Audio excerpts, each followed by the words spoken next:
Hello and welcome to my YouTube channel. आज के session में हम लोग हमारा पॉलिटी एनसीईआरटी क्लास 11th का चैप्टर सेकंड जो कि है rights in the Indian constitution वो शुरू करने जा रहे हैं। तो चलिए शुरुआत करते हैं। जो हमारा जो कॉन्स्टिट्यूशन है ये सिर्फ जो हमारे जो जो वेरियस ऑर्गन्स होते हैं गवर्नमेंट की के उनको सिर्फ कंपोज करने के बारे में नहीं है। सिर्फ वहीं तक लिमिट नहीं है हमारा कॉन्स्टिट्यूशन, बल्कि जो हमारा इंडियन कॉन्स्टिट्यूशन है वो एक ऐसा डॉक्यूमेंट है जो लिमिट सेट करता है गवर्नमेंट की पावर्स के ऊपर। और वो इंश्योर करता है कि एक डेमोक्रेटिक सिस्टम हो जिसमें सभी लोगों को जो है उनको उनके अधिकार दिए जाएंगे और वो एंजॉय कर सकते हैं सर्टेन राइट्स। तो इस चैप्टर में हम लोग वही फंडामेंटल राइट्स के बारे में बात करेंगे जो कि हमारे इंडियन कॉन्स्टिट्यूशन में दी गई हैं, और जिससे जो लोगों को हमारे जो इंडियन सिटीजन्स हैं उनको वो राइट्स जो उनको दी गई हैं और वो एंजॉय कर सकते हैं उन राइट्स को, वो एक्सेस कर सकते हैं उन राइट्स को। तो बेसिकली हम उन राइट्स के बारे में बात करने वाले हैं क्योंकि इस चैप्टर का ही नाम है rights in the Indian constitution. तो हम राइट्स के बारे में बात करने वाले हैं आज।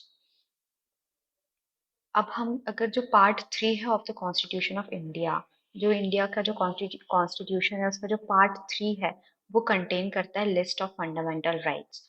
और वो मेंशन भी करता है कि the limits on these rights, मतलब ऐसी कौन से सर्कमस्टेंसेज में या फिर कंडीशंस के में हम ये जो फंडामेंटल राइट्स हैं ये सस्पेंड कर दी जा सकती हैं या ये विड्रॉ कर की जा सकती है, ऐसे कौन से सर्कमस्टेंसेस के अंदर। तो वो लिमिट्स भी बताता है कि इन फंडामेंटल राइट्स के ऊपर क्या लिमिट्स हैं। तो ये जो है ये part 3 of the Indian constitution में लिखा हुआ है। अगर हम बात करें जो इन द पास्ट 50 ईयर्स जो ये जो फंडामेंटल राइट्स का जो स्कोप था, ये जो स्कोप है फंडामेंटल राइट्स का ये काफी बदला है, वो काफी एक्सपैंड हुआ है। एक वाइडर उसको जो है एक्सप्रेशन दिया गया है बाय अ जुडिशरी और बाय सक्सेसिव जो है हमारे कॉन्स्टिट्यूशनल जो अमेंडमेंट्स हुए हैं और उन सब से। अब अगर हम बात करें कि इस चैप्टर में हमें क्या क्या सीखने को मिलेगा, तो हमें सबसे पहले ये सीखने को मिलेगा कि वेरियस फंडामेंटल राइट्स क्या क्या फंडामेंटल राइट्स हैं जो हमारे कॉन्स्टिट्यूशन में दी गई हैं और कैसे उन राइट्स को प्रोटेक्ट किया गया है। अब जो जुडिशरी है वो क्या रोल जो है वो जुडिशरी ने प्ले किया है in protecting and interpreting these rights, कैसे वो इन राइट्स को उन्होंने इंटरप्रेट किया है जुडिशरी ने कैसे उनको और एक्सपैंड किया, उनके स्कोप को कैसे बढ़ाया है और कैसे इन्हीं फंडामेंटल राइट्स को प्रोटेक्ट करती है हमारी जुडिशरी। अब उसी के साथ साथ what is the difference between fundamental rights and directive principles of the state policy. तो हम इस चैप्टर में हम ये भी बात करेंगे कि फंडामेंटल राइट्स और directive principles of the state policy के बीच में क्या अंतर है। तो ये सब हम पढ़ने वाले हैं। चलिए शुरुआत करते हैं। सबसे पहले जो फर्स्ट हमारा टॉपिक है वो ये है द इम्पोर्टेंस ऑफ राइट्स। तो यहाँ पे हम पर्टिकुलरली जो राइट्स की क्या इम्पोर्टेंस होती है उसके बारे में बात करने वाले हैं। 1982 में जो during the construction work for Asian games, तो जो हमारी जो गवर्नमेंट ऑफ इंडिया है उन्होंने एंगेज किए कुछ फ्यू कॉन्ट्रैक्टर्स को, साइन किया उन्होंने कि ये कुछ कंस्ट्रक्शन वर्क के लिए एशियन गेम्स जब होने वाले थे, तो ये जो कॉन्ट्रैक्टर्स थे इनको बहुत ही एक लार्ज नंबर ऑफ मतलब पुअर कंस्ट्रक्शन जो वर्कर्स थे उनको एम्प्लॉय किए, उनको बुलाया गया different parts of the country से और इनको एम्प्लॉय किया गया फ्लाईओवर्स और स्टेडियम्स बनाने के लिए। ठीक है। पर पर ये जो वर्कर्स थे इनको बहुत ही पुअर वर्किंग कंडीशन में रखा गया। उनको they were paid less than the minimum wages, मतलब जो मिनिमम वेजेस जो डिसाइड किए हैं गवर्नमेंट ने उनसे भी कम उन वर्कर्स को पे किया गया। तो बहुत ही गंदी कंडीशन में, पुअर वर्किंग कंडीशन में रखा गया। वेजेस भी उनको जो मिनिमम वेजेस है उससे भी कम दिए गए। तो जो एक टीम थी सोशल साइंटिस्ट की, उन्होंने इनके जो कंडीशन है वर्कर्स की उसको स्टडी किया और उन्होंने पिटीशन फाइल किया सुप्रीम कोर्ट में। तो उन्होंने ये कहा सुप्रीम कोर्ट में आर्ग्यू किया that employing a person to मतलब किसी भी व्यक्ति को एम्प्लॉय करना कि वो काम करे लेस देन द जो मिनिमम प्रेस्क्राइब्ड जो वेज है उससे भी कम दामों पे अगर आप उनको काम करा रहे हो तो इट इज इक्वल टू बेकार या फिर फोर्स्ड लेबर। और ये जो है ये वायलेशन है फंडामेंटल राइट का अगेंस्ट एक्सप्लॉइटेशन। बेसिकली हम फंडामेंटल राइट्स पढ़ने वाले हैं, तो उसी में से एक फंडामेंटल राइट होती है फंडामेंटल राइट अगेंस्ट एक्सप्लॉइटेशन। तो अगर आप किसी भी मजदूर से काम करवा रहे हैं और जो वेजेस आप दे रहे हैं, जो मिनिमम वेज जो सरकार ने प्रिस्क्राइब किया है, अगर उससे भी कम वेज दे रहे हैं आप उस वर्कर को, तो ये अमाउंट करता है इक्वल टू बेकार या फिर फोर्स लेबर। और ये जो है ये वायलेशन है of fundamental right against exploitation का जो है ये वायलेशन है। जो कोर्ट है उन्होंने एक्सेप्ट किया इस चीज को और डायरेक्ट किया गवर्नमेंट को कि वो इंश्योर कर सके कि जो थाउजेंड्स ऑफ जो वर्कर्स हैं जो वहां पे काम कर रहे हैं उनको प्रेस्क्राइब जो वेजेस हैं उनके काम के लिए वो मिले। तो ये जो है ये एक सोशल साइंटिस्ट ने कंडीशन जो उनकी पढ़ी उनकी देखी, पिटीशन साइन किया, वो पिटीशन एक्सेप्ट भी किया सुप्रीम कोर्ट ने, और उसके बाद उनको उनका जो हक था, उनको जो उनके वेजेस थे वो उनको प्रॉपर मिल गए। अब यहीं पर हम एक और बात करते हैं मचाल लालों की, जो कि 23 साल के थे जब उनको अरेस्ट किया गया था। वो जो है वो एक रेसिडेंट थे of Chuburi village of Moregaon district of Assam. तो असम का एक डिस्ट्रिक्ट है मोरेगांव, उसका जो विलेज है चुबुरी, वहाँ के रहने वाले थे। तो मचाल जो है उनको अरेस्ट किया गया कॉजिंग ग्रीवियस इंजरीज। ठीक है, उन्होंने किसी के पे हमला कर दिया था, कुछ इंजरीज वगैरह दे दी थी, तो इंजर्ड कर दिया था किसी को, तो इसीलिए उनको was charge for causing injuries, तो इसीलिए उनको अरेस्ट किया गया। और ये पाया गया कि he is mentally ill and disturbed, और वो अनस्टेबल थे मेंटली। तो उनको जो है उनको वो sent as under trial to Lokpriya Gopinath Bordoloi mental hospital, जो तेजपुर में एक मेंटल हॉस्पिटल था, वहां पे उनको ट्रीटमेंट के लिए रेफर कर दिया गया। तो उसके बाद मचाल का अच्छा सा मतलब अच्छे से उनका ट्रीटमेंट हो गया, ही वॉज ट्रीटेड सक्सेसफुली।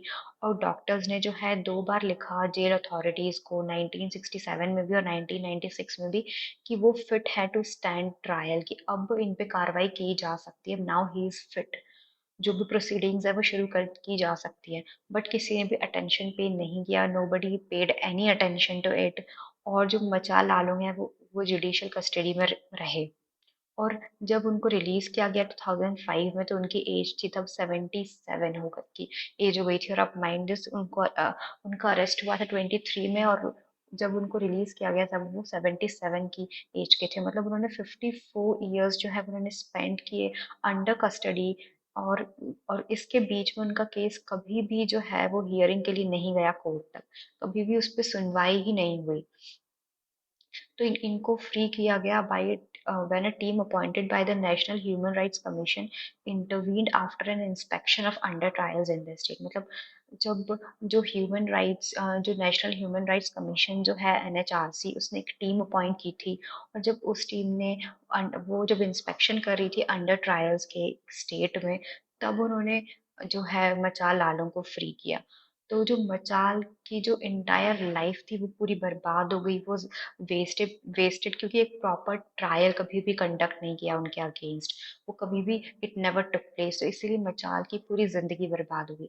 और हमारा जो कॉन्स्टिट्यूशन है gives every citizen the right to life and liberty, मतलब सभी को जीने का, उनको फ्री रहने का लिबर्टी, उनको फ्रीडम है। और ये कॉन्स्टिट्यूशन सबको ये फंडामेंटल राइट देता है, कि इसका मतलब कि every citizen must also have the right to fair and speedy trial, कि उनका जो ट्रायल है, उनकी जो सुनवाई है, जो कार्रवाई है उनके ऊपर, वो जल्द से जल्द हो सके, इसका भी राइट देता है। अब मचाल का केस ये दर्शाता है कि क्या हुआ, कि ऐसा क्या, जब जो राइट्स जो हमारे कॉन्स्टिट्यूशन ने दिए हैं बट वो एक्चुअली में प्रैक्टिस ही नहीं किए गए। कॉन्स्टिट्यूशन ने राइट दे तो दिए बट एक्चुअली में वो प्रैक्टिस ही नहीं किए गए। वो उस और इसी के कारण जो है मचाल को 23 की एज से लेके 77 तक जो है वो कस्टडी में रह जुडिशियल कस्टडी में रहना पड़ गया। इन द अगर हम बात करें जो फर्स्ट इंस्टेंस, मतलब जो हमने फर्स्ट एग्जांपल देखा था वो कंस्ट्रक्शन वर्कर्स था, उनके भी राइट्स जो है वो वायलेट हुए थे। जो कॉन्स्टिट्यूशन में जो राइट्स प्रोवाइड किए गए हैं उनको, वो वायलेट हुए थे, पर उसको कोर्ट में चैलेंज किया गया और उनको बाद में उनके राइट्स दे दिए गए। तो वर्कर को जो है उनको जो राइटफुल वेजेस थे वो मिल गए। बट जब हम बात करते हैं कि जो कॉन्स्टिट्यूशनल गारंटी जो है of the right against exploitation, तो इन्हों इस ये जो कॉन्स्टिट्यूशनल गारंटी है कि आपका आपको राइट मिलता है कि अगर आपका एक्सप्लॉइटेशन हो रहा है तो उसके उसके खिलाफ आप आवाज उठा सकते हैं, आप कोर्ट में जा सकते हैं और आपको जो है उसके प्रॉपर जो है वो कार्रवाई होगी और आप जो राइट आपका एक्सप्लॉइटेशन नहीं किया जाएगा, तो उसके अंतर्गत इनको इनका प्रॉपर वेजेस मिला। पर वहीं अगर हम दूसरे एग्जाम्पल लें बचाल लालों का, तो एक जो है वो कॉन्स्टिट्यूशनल राइट दिए पर वो राइट कभी भी प्रैक्टिस नहीं हुए, वो राइट जो है वो अधिकार जो है जो मचाल का है वो उसको कभी भी नहीं मिला। तो ये दो इंस्टेंसेस है कि हम देख सकते हैं कि एक जहाँ पे राइट्स जो हैं वो वो वर्कर्स को मिल गए और दूसरा केस जहाँ पे राइट्स नहीं मिले गए। अब हम बात करते हैं बिल ऑफ राइट्स। ये जो दोनों एग्जाम्पल है ये बताते हैं कि क्या कितनी ज्यादा इंपॉर्टेंस है ऑफ हैविंग राइट्स की, राइट्स होना कितना ज्यादा जरूरी है। और उससे भी कहीं बड़ा ज्यादा जरूरी है कि वो जो राइट्स जो कॉन्स्टिट्यूशन में दिए गए हैं उसका एक्चुअल इम्प्लीमेंटेशन होना चाहिए, वो एक्चुअली में प्रैक्टिस किए जाने चाहिए हमारी कंट्री में। तो एक्चुअल इम्प्लीमेंटेशन भी बहुत जरूरी है। तो जो डेमोक्रेसी है एक उसको इंश्योर करना चाहिए कि जो उसके इंडिविजुअल्स हैं उनको सर्टेन राइट्स जो हैं वो मिल रहे हैं, और जो गवर्नमेंट है वो हमेशा इन राइट्स को जो है वो रिकॉग्नाइज करती है, उसको हमेशा सरकार को इन राइट्स को हमेशा रिकॉग्नाइज करना चाहिए। तो ये डेमोक्रेसी को ये इंश्योर करना है। तो therefore it is often a practice in most democratic countries to list the rights of the citizens। मतलब जो कई सारे जो डेमोक्रेटिक कंट्रीज है उनका ये प्रैक्टिस है कि वो लिस्ट कर देती है कि सिटीजन्स के क्या क्या राइट्स है, वो कॉन्स्टिट्यूशन में पहले से ही लिस्ट करके रख देती है, पहले से ही लिख देते हैं। तो इन्हीं राइट्स को जो मेंशन्ड है कॉन्स्टिट्यूशन में और जो प्रोटेक्ट किए गए हैं बाय द कॉन्स्टिट्यूशन, इनको हम लोग कहते हैं बिल ऑफ राइट्स। तो यहाँ पे हम बिल ऑफ राइट्स के बारे में बात कर रहे हैं। जो बिल ऑफ राइट्स हैं वो प्रोहिबिट करते गवर्नमेंट को कि वो एक मतलब ऐसे डिसीजंस ले सके या वो एक्ट कर सके against the rights of the individuals. मतलब जो राइट्स कॉन्स्टिट्यूशन में लिखे गए हैं जो बिल ऑफ राइट्स हैं वो गवर्नमेंट उनके अगेंस्ट एक्ट नहीं कर सकती। उनको जो बिल ऑफ राइट्स है उन्हें जो कॉन्स्टिट्यूशन है उसको प्रोटेक्ट करता है। और अगर जो गवर्नमेंट है वो उन बिल ऑफ राइट्स के अगेंस्ट जाती है, अगर जो इंडिविजुअल के जो राइट्स हैं अगर गवर्नमेंट उनको नहीं देती है, तो जो हमारा कॉन्स्टिट्यूशन है वो इंश्योर करता है remedy in case there is violation of these rights. मतलब अगर ये आपके राइट्स वायलेट हो रहे हैं, अगर आपके राइट्स का उल्लंघन हो रहा है, तो उसके लिए उससे बचने के लिए उसका जो रेमेडी है वो भी हमारा कॉन्स्टिट्यूशन जो है वो प्रेस्क्राइब करता है, आप उसके खिलाफ कोर्ट में जा सकते हैं। From whom does the constitution protect the rights of the individual। अब यहाँ पे क्वेश्चन आता है कि जो हमारा जो कॉन्स्टिट्यूशन है ये जो जो राइट्स हैं इन लोगों के वो किससे प्रोटेक्ट करता है। द राइट्स जो किसी भी जो राइट है पर्सन के वो थ्रेटन किए जा सकते हैं बाय अनदर पर्सन और एक प्राइवेट ऑर्गेनाइजेशन। कि कोई भी एक दूसरा व्यक्ति जो है वो किसी भी व्यक्ति के जो राइट्स है उनको थ्रेटन कर सकता है। जैसे कि कोई कोई भी व्यक्ति, जैसे कि हमारा राइट है कि सबको जो है वो इक्वल अपॉर्चुनिटी इक्वालिटी होगी, इक्वल अपॉर्चुनिटी अपॉर्चुनिटी मिलेगी जॉब्स में। पर हो सकता है एक प्राइवेट पर्सन एक प्राइवेट ऑर्गेनाइजेशन जब हायर कर रही है लोगों को, तो वो उनको उनके सेक्स के बेसिस पे या फिर उनकी कास्ट के बेसिस पे उनके रिलीजन के बेसिस पे हायर कर रही है, ना कि उनके मेरिट के बेसिस पे। मतलब उनको इक्वल अपॉर्चुनिटी नहीं मिल रही है, डिस्क्रिमिनेशन हो रहा है उनके against on the basis of their caste या फिर रिलीजन या जेंडर जो भी है। तो इसके खिलाफ जो है जो हम तो ये जो है ये जो सिटीजन के जो राइट्स है इनको थ्रेटन किया जा रहा है बाय ए पर्सन या फिर एक प्राइवेट ऑर्गेनाइजेशन। तो इन केसेस में या इन सिचुएशन में अगर किसी पर्सन के जो राइट्स हैं उसको वो राइट्स नहीं मिल रहे हैं, तो तो इस केसेस में जो इंडिविजुअल है वो उसको जो है वो जो गवर्नमेंट है उसको प्रोटेक्ट करना चाहिए इंडिविजुअल के राइट्स को। The individual would need the protection of the government. इस टाइम पे सरकार को आना चाहिए और उस इंडिविजुअल को प्रोटेक्ट करना चाहिए, उसके अधिकारों को प्रोटेक्ट करना चाहिए। तो इसीलिए नेसेसरी है कि जो गवर्नमेंट है ये it is bound, legally bound है गवर्नमेंट की वो प्रोटेक्ट करे the rights of the individual, कि वो लोगों के जो अधिकार हैं उनको वो प्रोटेक्ट करे। अगर हम वही दूसरी जगह बात करें कि जो ऑर्गन्स ऑफ द गवर्नमेंट जैसे कि लेजिस्लेचर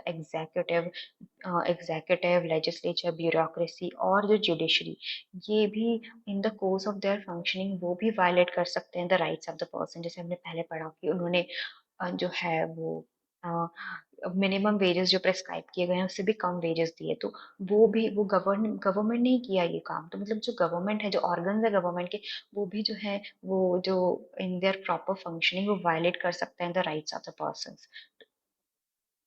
तो यहीं पे जो है कि जो अब हम ये हमारा जो क्वेश्चन था कि हमें जो राइट्स थे, from home does a constitution protect the rights of the individuals. तो जो कॉन्स्टिट्यूशन है जो वो इंडिविजुअल के जो राइट्स है वो प्रोटेक्ट करता है against another person, private organisation या फिर against the organs of the government. इन सब के खिलाफ जो है जो हमारा कॉन्स्टिट्यूशन है वो प्रोटेक्ट करता है इंडिविजुअल के राइट्स को। अब हम बात करते हैं fundamental rights in the Indian constitution. अब इंडियन कॉन्स्टिट्यूशन में क्या क्या फंडामेंटल राइट्स दिए गए हैं वो बात करते हैं। अब हमारे फ्रीडम स्ट्रगल के टाइम पे जो लीडर्स हैं ऑफ द फ्रीडम मूवमेंट, उन्होंने रियलाइज किया कि कितनी ज्यादा इंपॉर्टेंस है राइट्स की, और उन्होंने इवन जो ब्रिटिश रूलर्स है उनसे भी डिमांड किया गया कि उनको रिस्पेक्ट करना चाहिए, जो लोगों के जो अधिकार होते हैं उनको उनको रिस्पेक्ट करना चाहिए। जो मोतीलाल नेहरू कमेटी जो है उन्होंने डिमांड किया था bill of rights as far as back in 1928। मतलब जो मोतीलाल नेहरू कमेटी थी उन्होंने 1928 में ही ब्रिटिश गवर्नमेंट को कहा था कि आपको जो इंडिविजुअल्स हैं उनको सर्टेन राइट्स देने चाहिए, एक बिल ऑफ राइट्स करके आपको मतलब एक लिस्ट निकालनी चाहिए जिसमें आप उस लोगों को जो है सर्टेन राइट्स दें। तो इसीलिए नेचुरल था इंडिया के लिए कि जब वो इंडिपेंडेंट होगी, जब कॉन्स्टिट्यूशन बनेगा, तो मतलब कि there were no two opinions on the inclusion and protection of the rights in the constitution. कि मतलब ऐसा नहीं था कि राइट्स देने चाहिए कि नहीं देने चाहिए, क्योंकि एक नेचुरल चीज बन गई थी कि हाँ जैसे ही हमारा इंडिया आजाद होगा, हम जो है राइट्स तो उनके सिटीजन्स को देने ही हैं। जो कॉन्स्टिट्यूशन है उसमें राइट्स तो लिस्टेड होंगे ही, तो इसमें कोई भी दो राय नहीं थी, ये तो कंफर्म था कि राइट्स तो मिलने ही चाहिए सिटीजन्स को। तो जो कॉन्स्टिट्यूशन है उसने लिस्ट किया the rights that would be specially protected and called the fundamental rights. तो ऐसे राइट्स जो कि स्पेशली प्रोटेक्ट किए जाएंगे उन राइट्स को लिस्ट किया गया, और उन्हीं राइट्स को हम कहते हैं फंडामेंटल राइट्स। अगर हम बात करें कि द वर्ड फंडामेंटल वो सजेस्ट करता है कि ये जो राइट्स हैं इतनी ज़्यादा इम्पॉर्टेंट है कि जो कॉन्स्टिट्यूशन ने सेपरेटली लिस्ट किया गया है इनको, और स्पेशल प्रोविजंस बनाए गए हैं कि इन राइट्स को प्रोटेक्ट किए जाए। ये जो राइट्स है इतनी ज़्यादा इम्पॉर्टेंट है कि जो कॉन्स्टिट्यूशन है वो खुद ही इंश्योर करता है कि ये जो राइट्स है कभी भी वॉयलेट ना हो। तो इसीलिए ये जो राइट्स है इनको हम फंडामेंटल कहते हैं, और ये बहुत ही ज़्यादा इम्पॉर्टेंट राइट्स है। कॉन्स्टिट्यूशन ने ये इंश्योर किया है कि ये राइट्स कभी भी वायलेट ना हो।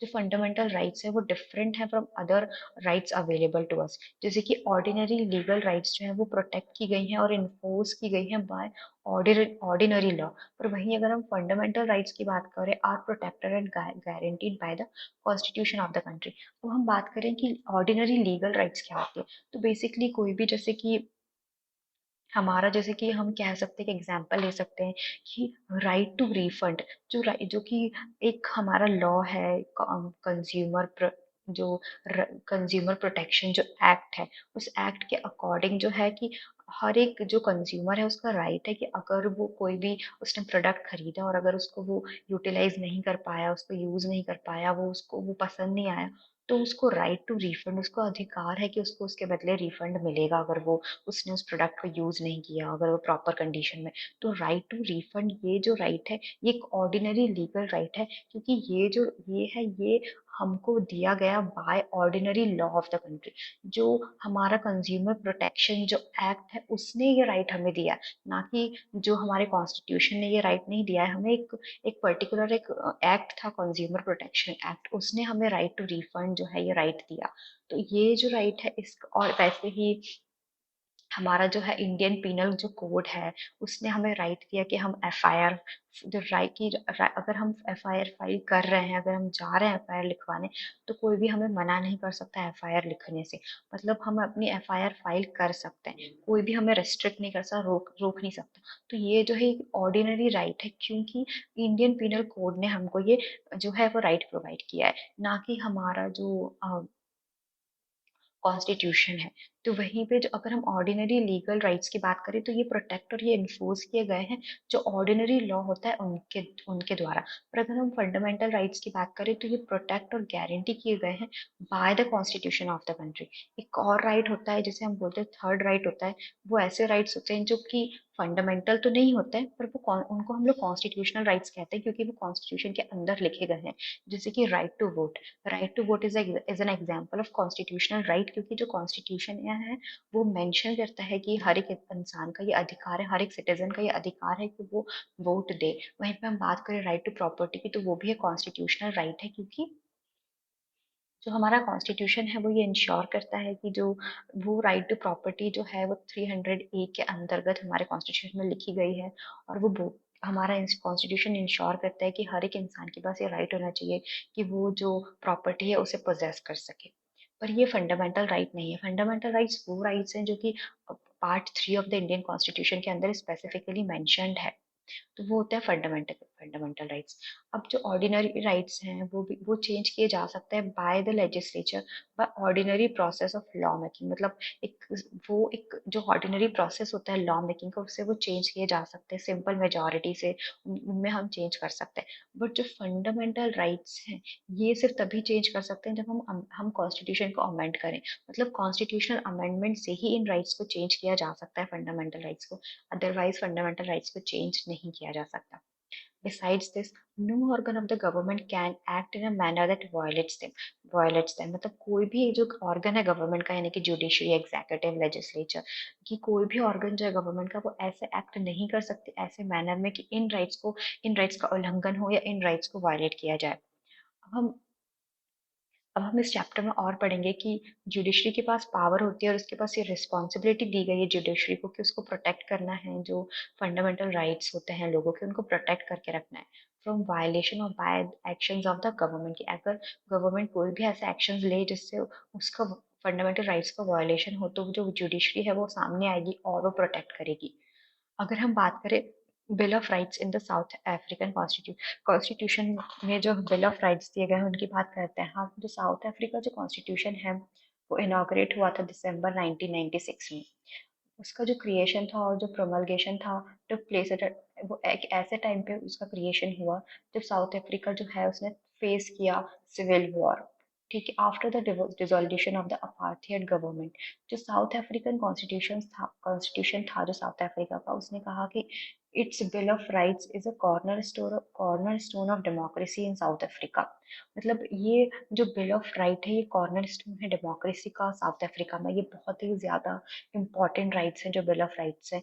ये रोकता है डिस्क्रिमिनेशन को on the grounds of race gender pregnancy marital status ethnic और social origin colour age disability religion conscience belief culture language and birth.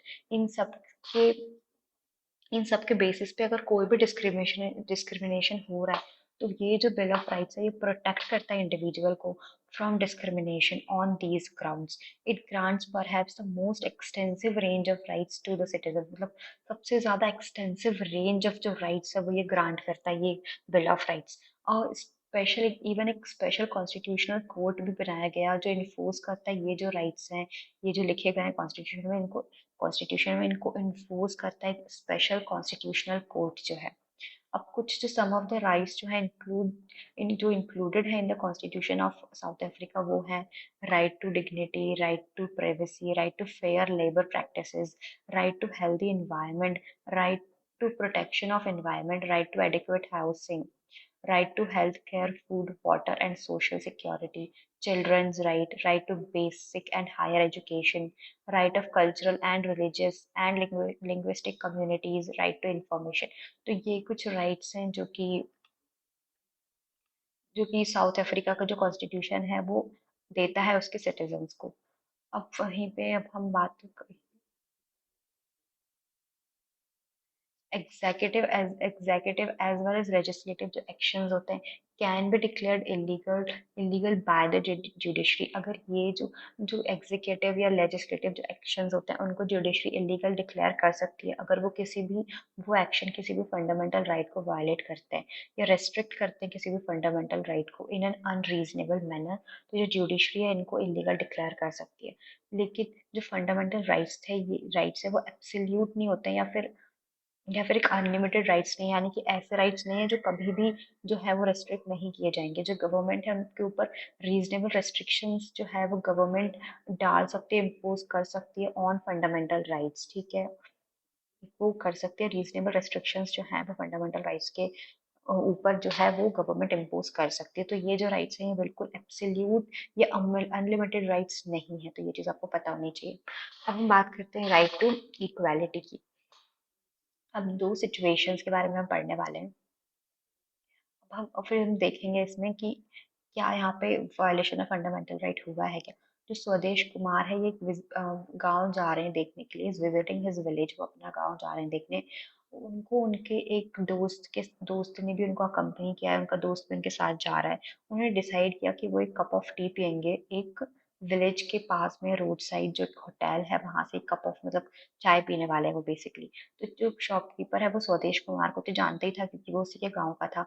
But जो है उस शॉपकीपर ने उसके दोस्त का उसका नाम पूछा ताकि वो उसके दोस्त की स्वदेश कुमार के दोस्त की कास्ट जान सके। अब जो है कास्ट पता करने के बाद जो नाम पूछने के बाद जो शॉपकीपर है उसने स्वदेश कुमार को तो टी जो है वो इन अ नाइस मग में एक अच्छे से मग में दी। पर वहीं वहीं उसके दोस्त को जो है उन्होंने एक अर्थन कप में एक जो मिट्टी का जो कप होता है उसमें है जो है वो उन उसको चाय दी क्योंकि वो एक दलित था। तो एक एक ऑर्डर जो है वो और एक और एग्जांपल है कि एक ऑर्डर सर्व किया गया है to four newspapers of a television channel that they would no longer read the news on the screen. कि जो फोर न्यूज़ रीडर्स को मतलब जो न्यूज़ रीडर्स हैं उनको ये एक ऑर्डर दिया गया है कि वो स्क्रीन पे न्यूज़ नहीं पढ़ेंगे। मतलब जो जर्नलिस्ट होते हैं उनको बोला गया है कि अब आप न्यूज़ नहीं पढ़ सकते। और वो जो है वो चारों की चारों वुमेन है और उनको ये रीज़न दिया गया है कि वो उनकी जो एज है वो 45 से ज़्यादा हो गई है। लेकिन वहीं पर अगर हम बात करें दो मेल न्यूज़ रीडर्स की, उनकी भी 45 से ज़्यादा एज है। उनको रोका नहीं गया न्यूज़ प्रेजेंट करने से, वो प्रेजेंट कर सकते हैं। पर वहीं वुमेन को रोक दिया गया कि आप नहीं प्रेजेंट कर सकते क्योंकि आपने 45 की जो एज है वो क्रॉस कर दी। तुम्हें बोलना है बताना है कि यहाँ पे क्या वायलेशन हुआ है फंडामेंटल राइट्स का। ऑफ कोर्स जो यहाँ पे जो डिस्क्रिमिनेशन किया गया है यहाँ पे भी डिस्क्रिमिनेशन किया गया है। तो ये जो है ये दोनों ही जो एग्जांपल्स है ये वायलेट कर रहे हैं फंडामेंटल राइट को। जो हमारा राइट टू इक्वालिटी है उसको ये वायलेट कर रहे हैं।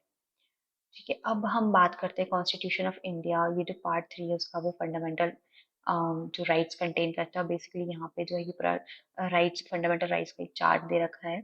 राइट टू इक्वालिटी उसके अंदर इतनी सारी राइट्स आती है। Right to freedom of religion, right against exploitation, right to constitutional remedy और right to liberty and personal freedoms, cultural and educational rights of minority groups, ये सब।